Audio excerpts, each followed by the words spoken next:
જંગલેશ્વરમાં demolition કરી ગરીબ અને મધ્યમ વર્ગના લોકો બન્યા બેનર। રાજકોટ શહેરના જંગલેશ્વર વિસ્તારમાં મેગા ડિમોલિશન હાથ ધરવામાં આવનાર છે, જેમાં 1498 જેટલા મકાનો ઉપર બુલડોઝર ફેરવી દેવામાં આવશે। રાજકોટ મહાનગરપાલિકા દ્વારા જંગલેશ્વર વિસ્તારમાં આજી નદીના પટ્ટામાં અને નગર રચના યોજના નંબર 6 હેઠળના 15 મીટરના ટીપી રોડ પરના દબાણો દૂર કરવા સૂચના આપવામાં આવી હતી। 18 ફેબ્રુઆરીએ મનપા દ્વારા સત્તાવાર જાહેરાત કરાઈ હતી કે 23 ફેબ્રુઆરીએ સવારથી જંગલેશ્વર વિસ્તારમાં આજી નદીના કાંઠેના દબાણો ઉપર બુલડોઝર ફેરવી મેગા ડિમોલિશનની કામગીરી હાથ ધરાશે। આ માટે તમામ વિભાગો સાથે સંકલન કરી જરૂરી કાર્યવાહી કરવામાં આવી છે। જંગલેશ્વર સહિતના વિસ્તારોમાં આજી નદી પટ્ટ તથા ટીપી રોડ પરના દબાણના 7 રૂટમાં પોલીસ અને કોર્પોરેશન દ્વારા ફૂટ પેટ્રોલિંગ કરવામાં આવ્યો હતો। દબાણકારોને ઘર ઘરે જઈને 2 દિવસની અંદર મકાનો ખાલી કરવા સમજાવવામાં આવ્યા હતા, ત્યારે જાણે લોકોએ આ નિર્ણયને સ્વીકારી લીધો હોય તેવું લાગી રહ્યું હતું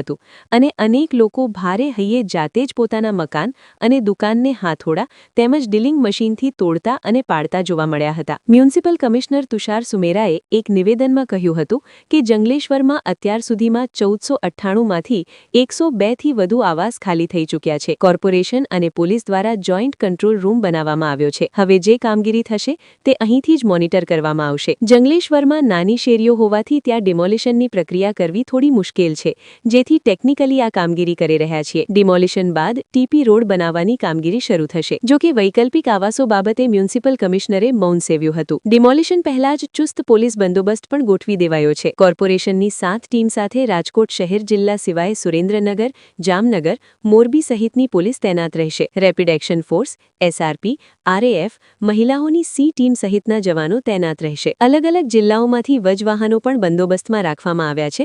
કોઈની ધાર્મિક લાગણી ન દુભાય તેની કાળજી લેવામાં આવશે। કોર્પોરેશનની 7 ટીમ 7 ઝોનમાં છે। પોલીસ, ક્રાઇમ તેમજ સ્પેશિયલ ઓપરેશન ટીમો પણ કાર્યરત છે। શાંતિપૂર્ણ રીતે ડિમોલિશન થાય તે માટેનો પ્રયાસ છે અને સાથે સાથે પૂર્વ મુખ્યમંત્રી શંકરસિંહ વાઘેલા અને પોલીસ વિભાગ દ્વારા પ્રતિક્રિયા શું આપી તે સાંભળ્યો। બ્યુરો રિપોર્ટ, સમય 24 ન્યૂઝ, રાજકોટ। કઈ ગવર્મેન્ટ હતી, કઈ સંસ્થા હતી જેમને અલાઉ કર્યું? સબ ભૂમિ ગોપાલ की तो नहीं होती है ना। બન્યું કેવી રીતે એના ઘરે પકડો ને।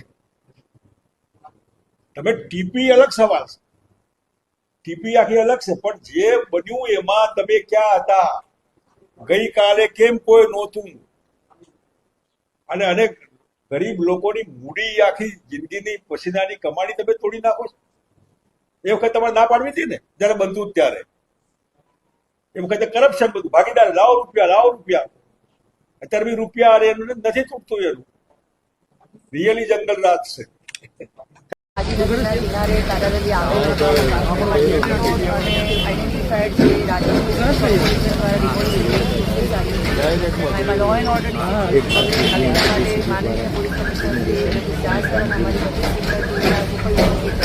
આ શાંતિપૂર્ણ રીતે ડિમોલિશન ચાલી રહી છે અને આમાં કોઈ પણ લાગણી દુખાય નહીં, કોઈને અનનેસેસરી હેરેસમેન્ટ ના થાય એના માટે પ્રવૃત્તિ અમે કેટલા દિવસથી ચાલી રહ્યું હતું, જેના ફળ સ્વરૂપે છેલ્લા 2 દિવસની અંદર 60-70% લોકોએ સ્વયંભૂ પોતાનો સામાન ખસેડી લીધો છે, પોતાના મકાનો પણ તોડવાના ચાલુ કરી દીધા હતા। 40% જેટલું ડેમેજ પણ એ લોકોએ હટાવી દીધું હતું પોતાની જાતે। અને આજે પણ માહોલ એ રીતનો છે કે અમારી fire team, medical team, drone surveillance માનીને સોશિયલ મીડિયા મોનિટરિંગ બધું ચાલી રહ્યું છે, પરંતુ કોઈ જગ્યાએ કોઈ રેજિસ્ટ કર્યું અનનેસેસરી ખલેલ પહોંચાડી એવા કોઈ બનાવો બનતા નથી।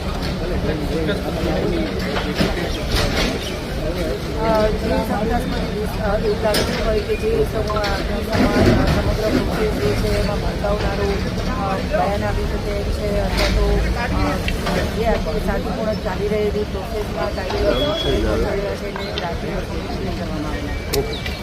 હવે હિન્દી વાળા હોય